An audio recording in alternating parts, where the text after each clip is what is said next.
When we hear the word psychopath, we typically think of the likes of Ted Bundy or Jeffrey Dahmer, but research shows that the majority of psychopaths are not violent criminals or serial killers. It is estimated that only about a third of those with antisocial personality disorder are psychopaths, and although psychopaths are considered to be at the extreme end of the antisocial spectrum, some do manage to have successful careers and are not engaged in any criminal activity. However, this does not mean that they don't inflict major psychological damage onto others. I'm Lise Leblanc, therapist, author, and life coach, and in today's video, I'm talking about 10 differences between Factor 1 and Factor 2 psychopathy. And at the end of this video, I will answer the #1 question I get about psychopaths. Psychopathy is defined by traits like superficial charm, selfishness, being irresponsible, deceptive, cold, callous, impulsive, manipulative, grandiose, egocentric, parasitic, and predatory. Psychopaths have little to no empathy, remorse, or regard for the rights of others. Although it's widely accepted that psychopathy affects more males than females, some argue that the true rate of psychopathy in women may be vastly underestimated due to the use of relational and psychological aggression over physical aggression. Anna, what's going on? Anna. You, Casey, screw you and your psychobabble bullshit. You have no clue what it's like for me. Okay, so #1, Factor 1 psychopathy is considered genetic. They are born this way, whereas Factor 2 psychopaths are believed to have become psychopathic as a reaction to adverse early life trauma. They were repeatedly abused and traumatized in the first 5 years of their life. Factor 1 psychopaths may have also experienced early trauma, but this is not considered to have caused the disorder. #2, Factor 1 psychopathy traits are closely associated to narcissistic personality disorder and include the traits of grandiosity, entitlement, shallow emotions, and zero remorse. Factor 2 psychopathy is more closely associated with aggression, impulsivity, and a chronically antisocial lifestyle. And just for clarity's sake, antisocial in this context does not mean that they don't like being around people. It means that they act in ways that are contrary to the laws and customs of society and repeatedly violate the rights of others. #3, Factor 1 psychopaths have limited emotional range. Due to the structure of their brain and nervous system function, they have a greatly reduced ability or no ability at all to feel certain emotions, such as fear, jealousy, empathy. So, the Factor 1 psychopath can remain cool, collected, and be unfazed by other people's emotions or things that would provoke intense stress and fear in most people. Hands on your head. Oh, that's the new IBM Selectric. Put your hands on your Change head. the print type in 5 seconds. Shut up! Pop out the ball. Put your hands on your head. Put your hands. You know, he's got over 200 checks here. Hands of India on ink, your head. Drafting. He even has little payroll envelopes Put it down. addressed to himself. from Put it family. down. Drop it! Relax. So this fear and stress immunity or ability to suppress it allows them to stay calm in high pressure situations.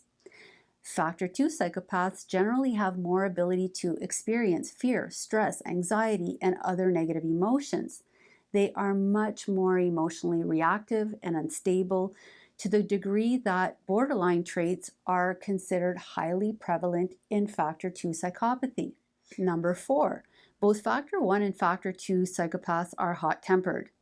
As much as the Factor 1 psychopath is unemotional in many ways, they do experience anger and rage, which is easily triggered, but quick. It's explosive. So they can be expressing rage as a release, but usually it's used in a more calculated and controlled way to dominate, exploit, and manipulate your emotions. They use their anger and rage to scare you and heighten your emotional state so that they can then use your emotions against you. The factor 2 psychopath is irritable, antagonistic, and prone to temper tantrums that are completely out of control and aimed at getting what they want in the moment. Number 5, the factor 1 psychopath tends to be well-mannered and capable of acting normal. They tend to have a chameleon-like nature and can easily adapt to the situation at hand, pretending to conform to social norms, at least publicly. Anna was understated. She knew all the right things to say and do. The factor 2 psychopath is unpredictable and persistently deviant from a young age. Number 6, factor 1 psychopaths are bold, confident, and not compensating for a sense of low self-esteem. They really don't care what others think, and they're not in need of your approval, your acceptance, your validation. They authentically feel confident and superior. They're not sitting around feeling sorry for themselves. They feel sorry for you, especially if you're the neurotic type that's controlled by your own ever-shifting emotions. The factor 2 psychopath plays the victim, blames everyone for their problems. Although they may have a tough, confident exterior shell, they are often compensating for their lack of self-esteem and self-worth.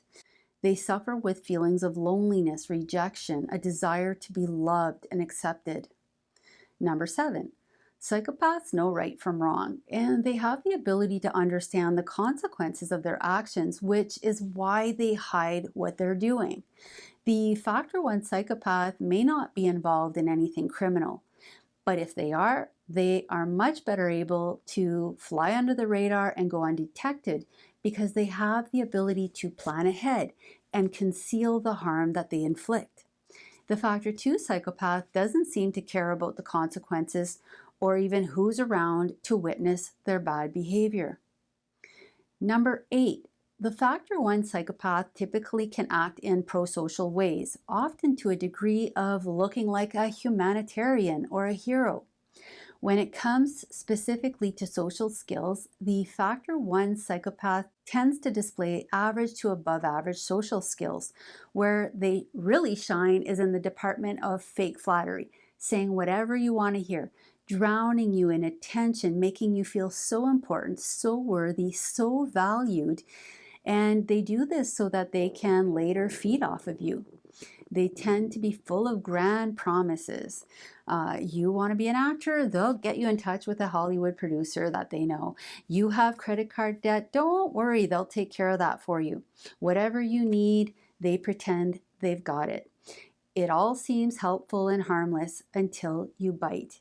And then they start taking, and playing sophisticated mind games to abuse you.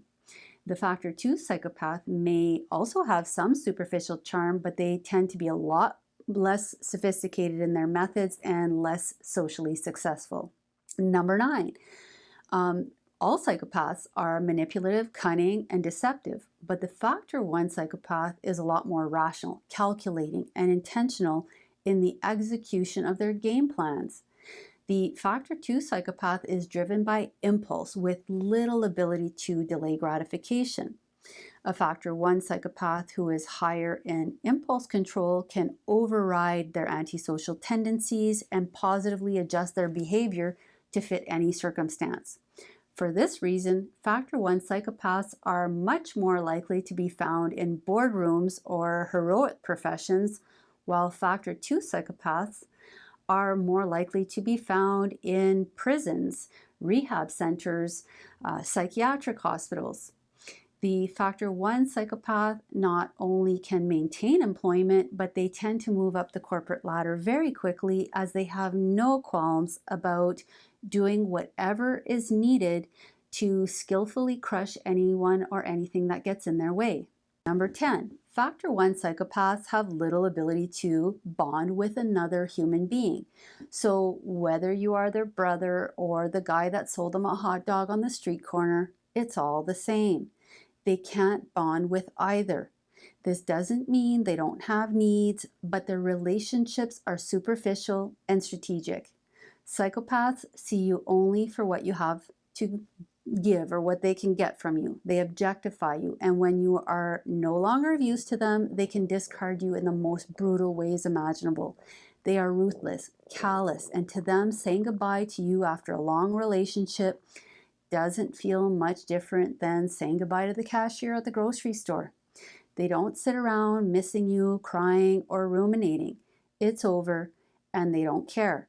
And that's just the way their operating system works. They are emotionally detached. Any feelings of love or trust that they feel towards you are cognitive, and they do not accumulate over time. The factor 2 psychopath typically has more ability to bond. Their attachments, though, are very possessive and obsessive. They objectify you, and in their mind, they own you. They become very clingy, needy, and if you don't behave exactly as they say, or you try to leave them, you will be severely punished. And if you're lucky, they'll quickly move on and get obsessed with someone else. And if not, they will make it their mission to scare you, stalk you, and get revenge on you, sometimes in very, very serious and damaging ways. This basically answers the biggest question I get about psychopaths, which is whether they have the ability to love.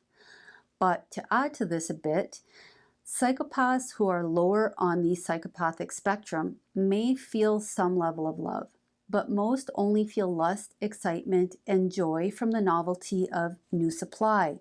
They like that you initially relieve their boredom, like a fancy new toy or gadget. But beyond this, their feelings for you are limited to what you have to offer. They have little capacity to love or bond with anyone. It's not personal. It's all about what they can get and take from you. If you're useful, they can extract things from you, services, resources with minimal effort. You may stick around until they're bored or don't need you anymore. But beware, because they do not care about wrecking your life, destroying you, and they are crazy makers. They will gaslight you and psychologically assault you in ways that will violate aspects of you that you didn't even know existed. The psychopath is very good at pretending and presenting as though they genuinely love you, initially giving you more attention, validation, and interest than you ever felt worthy of. They flood your brain with happy hormones as they hijack your nervous system, which they will then use to advance their agenda. The phases of a relationship with a psychopath are extremely similar to those with a narcissist. And so if you're interested in learning more about these phases, please click on the link above. And if you need help recovering from a toxic relationship, click on the link to the Toxic Relationship Recovery Program in the description section below.